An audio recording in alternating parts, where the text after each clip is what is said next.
Merci beaucoup.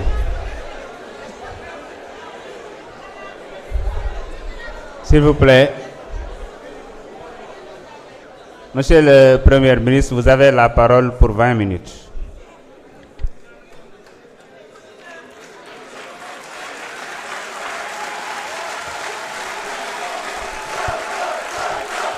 Merci.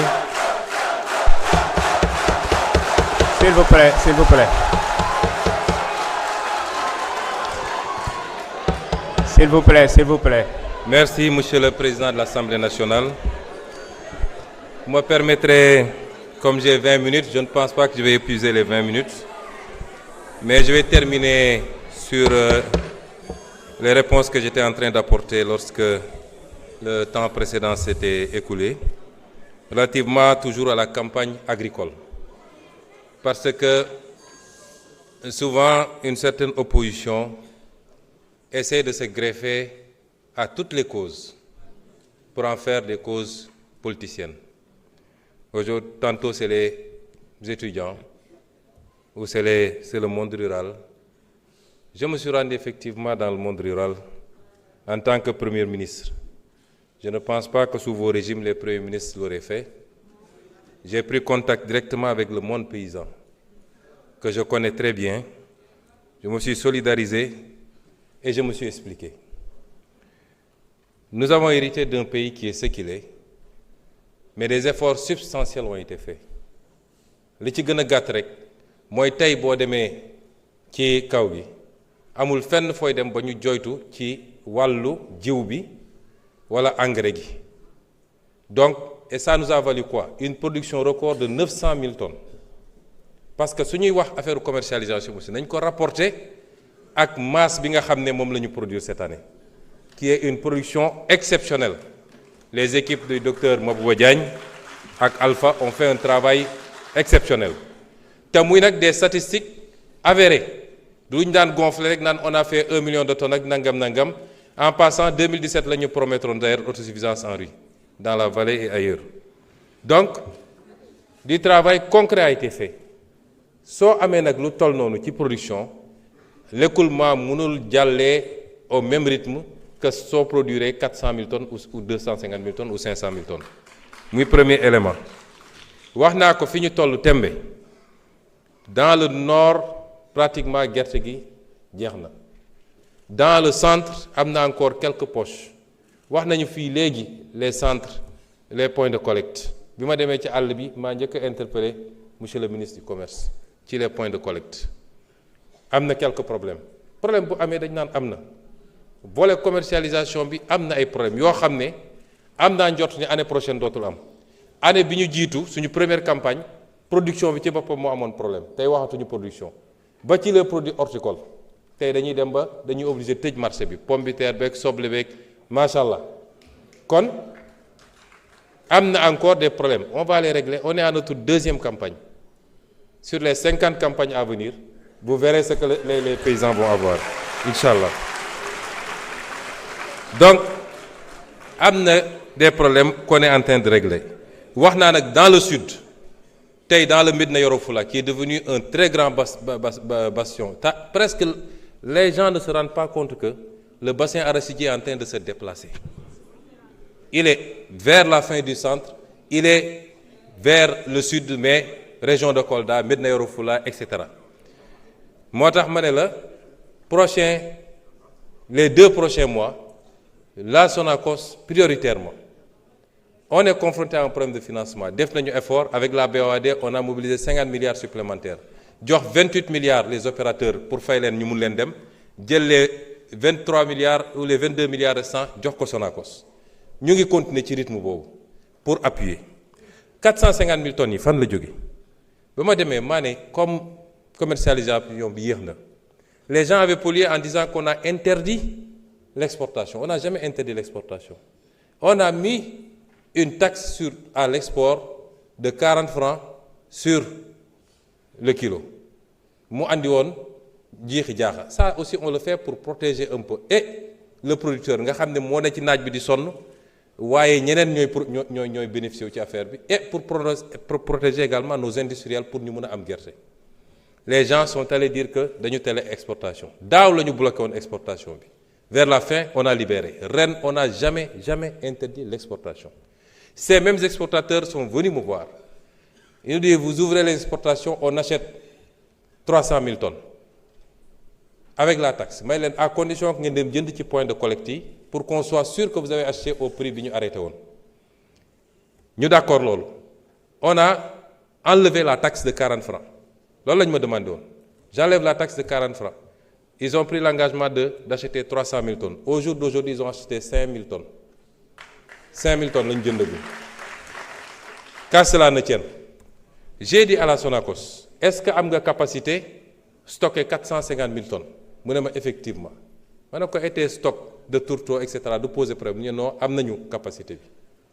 J'ai appelé le ministre des Finances j'ai dit trouver l'argent Sonacos jënd pour que gerte gi jóge ci loxo baykat yi Sonacos moom mun na stocker mu xaar même su dee 100 000 tonnes rek la mun a triturer na triturer loolu quand les gens viendront pour acheter notamment les opérateurs étrangers d'une nationalité que vous connaissez bu ñëwee Sonacos mun na leen jaay parce qu'il faut qu'on replace la Sonacos au cœur de la politique arachidière au Sénégal c'est pourquoi on est en train de renouveler les outils de production dundalaat Sonacos yi ci Sénégal yépp mu créer emploi ñu fexe ba am diwlin bi fii parce que l'une des meilleures huiles de cuisson longue ñëpp xam nañ c'est l'huile d'arachide régler les questions de communication et de marketing sur l'international où les gens sont allés dire que l'aflatoxine baaxul alors que ñun suñuy chercheurs neutraliser nañ l'aflatoxine c'est ça la politique que nous voulons nous avons une vision xam nañ fi ñu bëgg a jëm yàlla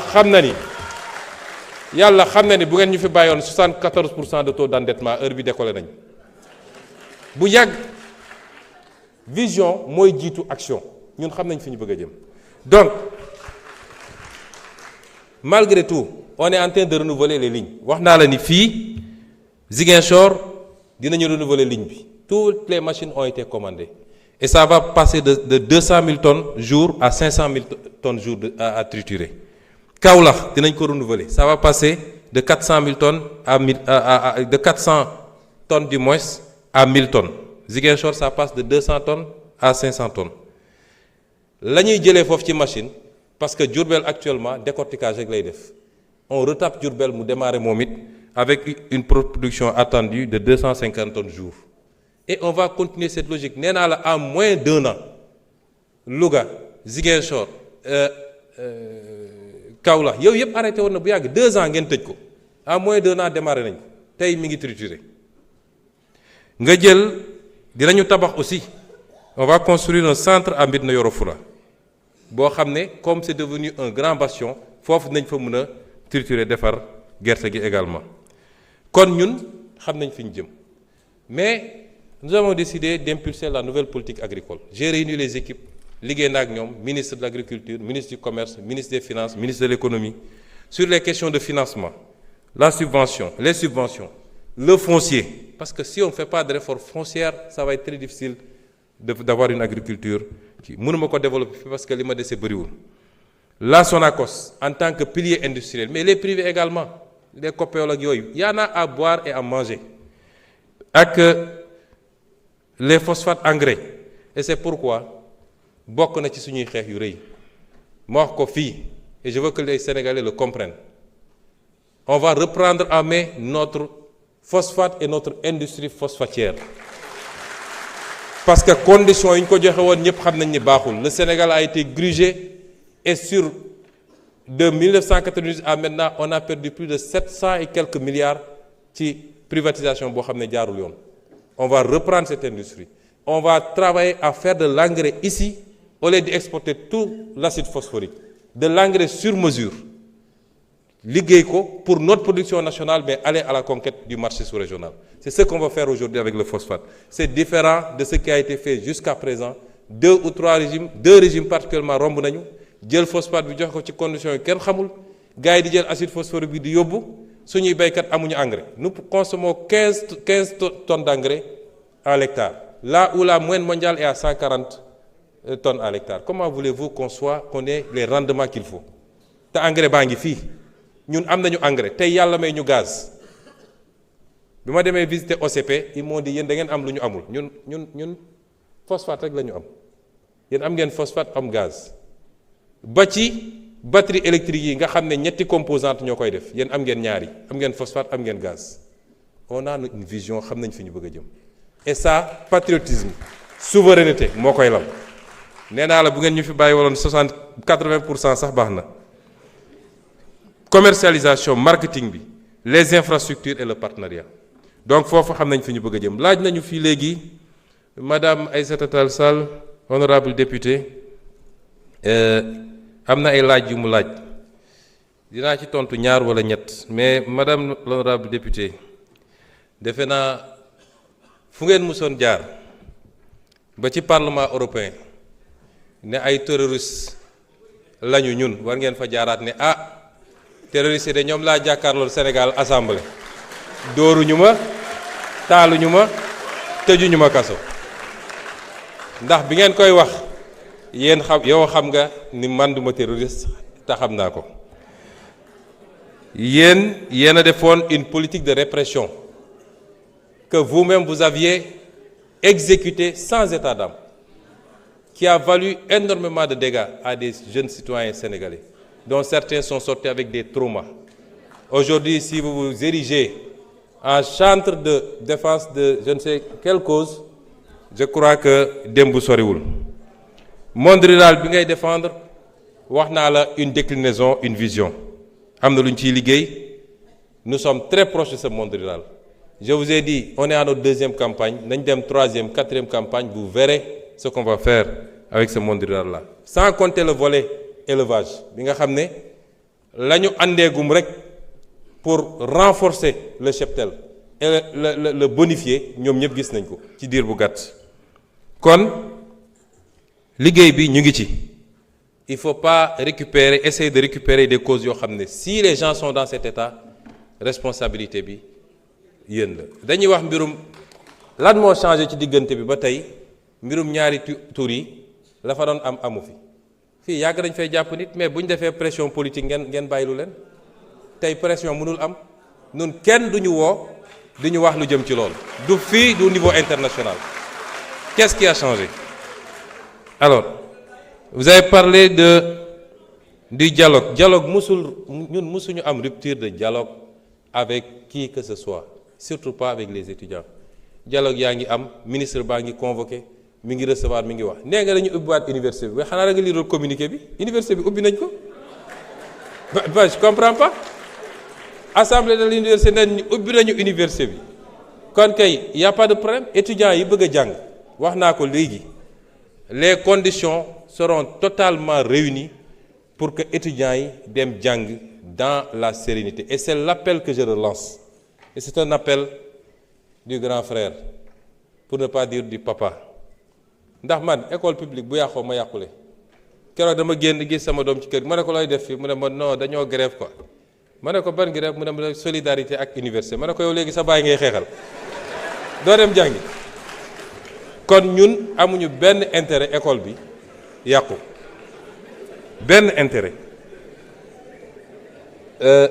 le débat sur les rappels ou pas le problème de l'université est un problème structurel il faut ñu d'accord ni université il faut ñu réformer ko il faut ñu stabiliser ko yàgg naa am 94 vous étiez avec le régime socialiste xam nga fi mbir ni jaar ba ñu stabiliser cursus bi après première alternance mbir mu yàquwaat di yàqu ba egsi fii buñ ko bàyyee nii université ci boppam moo dul amati Sénégal il faut qu'on fasse les réformes qu'il faut sans brutalité dans le dialogue et les échanges li am ñépp am nañ ci responsabilité yéen a fi tëj université bi 1 an loolu dafa impacté ba léegi 1 an yéen a ko tëj université bi ñu war a def ay rattrapage mbir mi Covid bi njëkk na fi ñëw andi problème ba ci les enseignants loolu yëpp dinañ ci waxtaan parce que bu waxtaanee yéen étudiants yi dañ la naan ñun dañuy jàng waaye du ñu am encadreur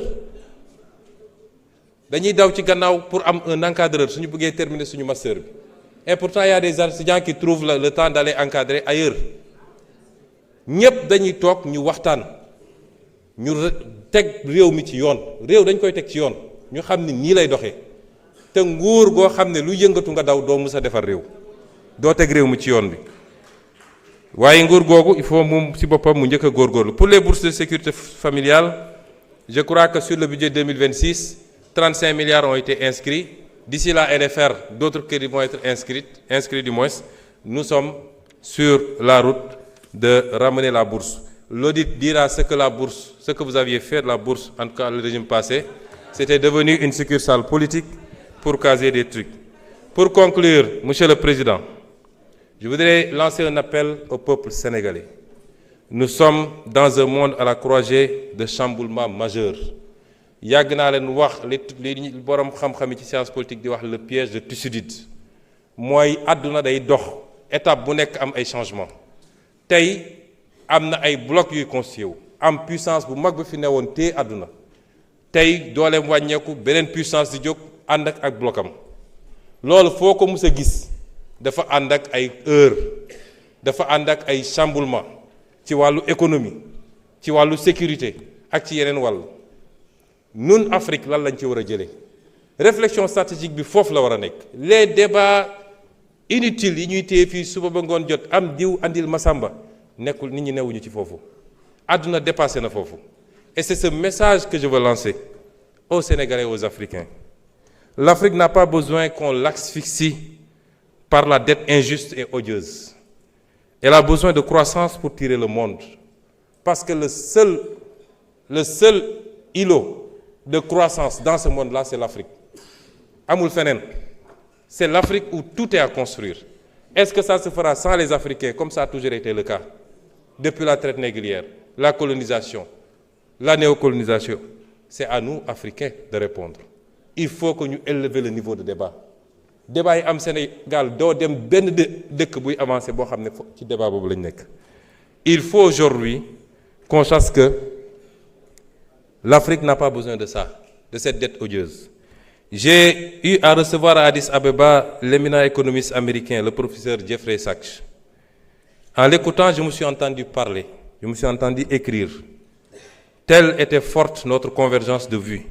Et voilà ce qu'il disait en substance, et il me permettra de le citer.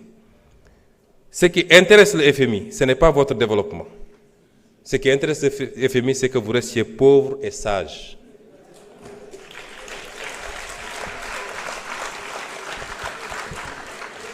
Le Sénégal et l'Afrique en général n'ont pas besoin d'annulation de la dette. Ils n'ont pas besoin de restructuration. Ils ont besoin de marge de manœuvre. Les créanciers doivent vous accorder un répit de 20 à 30 ans pendant lesquels vous ne vous préoccuperez pas du service de la dette.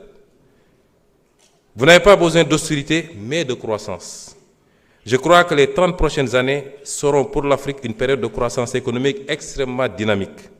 La Chine a décollé en 1980, l'Inde en 2000, et c'est au tour de l'Afrique de prendre son envol. Il vous faut viser une croissance annuelle endogène d'au moins 10%, avec un effort particulier dans les domaines de l'infrastructure et de l'éducation. Un groupe de leaders africains partageant la même volonté politique peuvent lancer le mouvement vers la croissance, et les autres suivront. Vous ne pouvez pas attendre que 55 pays soient alignés pour enclencher le processus. Et je suis parfaitement d'accord avec lui. Et je pense que mon pays, le Sénégal, a aujourd'hui le leadership qu'il faut pour faire partie de ce groupe de pays africains. Je voulais dire aux Sénégalais que notre bataille a été d'abord une bataille pour la bonne gouvernance. Elle reste une bataille pour la bonne gouvernance. Mbuxum ak randal ak jël alalu réew mi jeex na ci réew mi su ma ko waxee nag tekkiwul ni amul man fi ma toog sa building administratif mënuma xam kenn ku ne li muy def ci bureau waaye buñ ci yéeg ñun kooku am na problème loolu jeex na ci réew mi.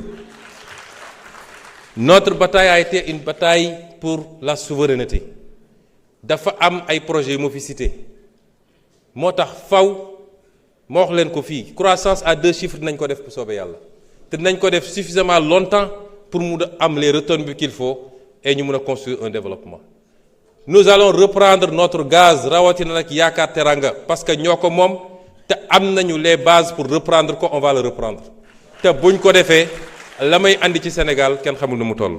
Je vous ai parlé du phosphate également et beaucoup d'autres secteurs. Ci fan yi di ñëw dinaa def un point de presse spécialement pour rendre compte aux Sénégalais de ce qu'on a fait ces 2 dernières années sur les renégociations des contrats.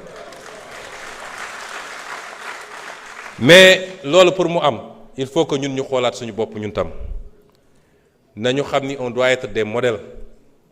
Sénégalais yi ñun la ñu fal il faut qu'on soit des modèles ci alal réew mi ni ñu koy gérer ci les pratiques du passé yoo xam ne tax na Sénégalais yi suuroon politique kenn ci ñun faluñu sa famille faluñu sa soxna faluñu say rakk ak say mbokk l'affairisme d'État nañ ko moytu soyons exemplaires dans la gestion des affaires publiques nañu jublu ci liggéey te bàyyi. Vous pouvez conclure en 5 minutes. Il va conclure. Vous pouvez conclure. nañu jublu ci liggéey te bàyyi futilité yi parce que liggéey mooy permettre ñu éviter yenn yi nañu waxante dëgg yu bëri ñuy wax fii ñi ngi wax ci affaire ñaari tur yi ñi ngi wax ci xawma simol lañ ko tuddee maître Bamba si sa xam na ci dara wax nañu ci yu bëri yu am sax ci comportement ci réseaux sociaux ak feneen li ko andi mooy bëgg facilité nañu dellu ci cette valeur fondamentale qu'est le travail parce que moo lay permettre nga dund gu nooy waaye jaamu yàlla la ci boppam nañu cultiver cette valeur fondamentale structurée autour du travail. Les résistances mënul ñàkk nous faisons face à cette hydre à multiples têtes je parle toujours du système mi ngi fii foo làmb ci administration foo làmb ci magistrature foo làmb feneen ak feneen di nga fa fekk lenn ci ñooñu waxuma ñëpp nag yoo xam ne tey ñi ngi galgal ñi ngi résister. Je rends hommage ici à madame Yacine Fall ci lii nga xam ne mu ngi koy def ci xeex chaque jour pour changer qualitativement la justice de ce pays malgré les résistances yi nga xam ne mu ngi koy jànkoontool. Ces résistances ne nous posent pas problème et je voudrais dire que nous ne démissionnerons jamais de ce travail. Je ne parle pas de démission du poste de Premier ministre. Ça n'est pas d'importance. Je veux dire qu'on ne démissionnera jamais de ce combat pour le changement structurel dans ce pays. Ak fu ñu munti nekk nag. Les résistances au sabotage, nous allons continuer à nous battre. Li fi xew yépp man bettuma ndax wax naa ko fii Assemblée nationale juróomi at ci gannaaw. L'histoire de l'humanité rappelle que les révolutions qui marchent vers les destins promis, se heurtent à leur lot d'obstacles, les reniements, les intrigues et complots de pouvoir, les infiltrations, les accoutumances aux tentations, les résistances de l'ordre ancien. Et ce que nous vivons tous les jours. Mais je veux vous réitérer un engagement. Cet engagement, c'est que cette fois-ci sera la bonne. Cette fois-ci sera le bon départ pour le Sénégal. Avec votre concours à tous, le réveil et l'alignement aux exigences nouvelles de toutes les forces combattantes qui nous ont fait triompher. Chers compatriotes, je n'ai jamais aimé les flagorneries et autres cultes de personnes. J'ai toujours ignoré les expressions telles que Sonko est le gardien de la révolution. Mais après 2 ans de combat acharné dans ce capharnaüm du système, j'accepte avec humilité.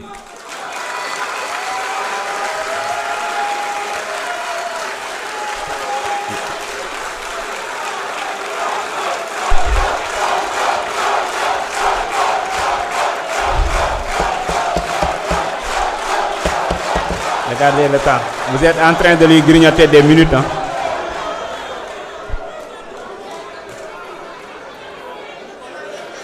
Après 2 ans de combat acharné dans ce capharnaüm systémique, j'accepte avec humilité. Oui, je suis le gardien de cette révolution.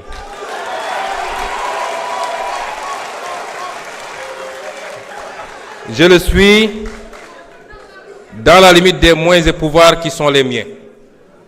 Mais je le suis avec vous, des millions de Sénégalais d'ici et de la diaspora. qui n'ont pas oublié pourquoi tant de sacrifices, qui n'attendent de nous rien que la vérité, la droiture, l'éradication des tares d'un système honni et le don de soi pour la patrie. Je vous remercie.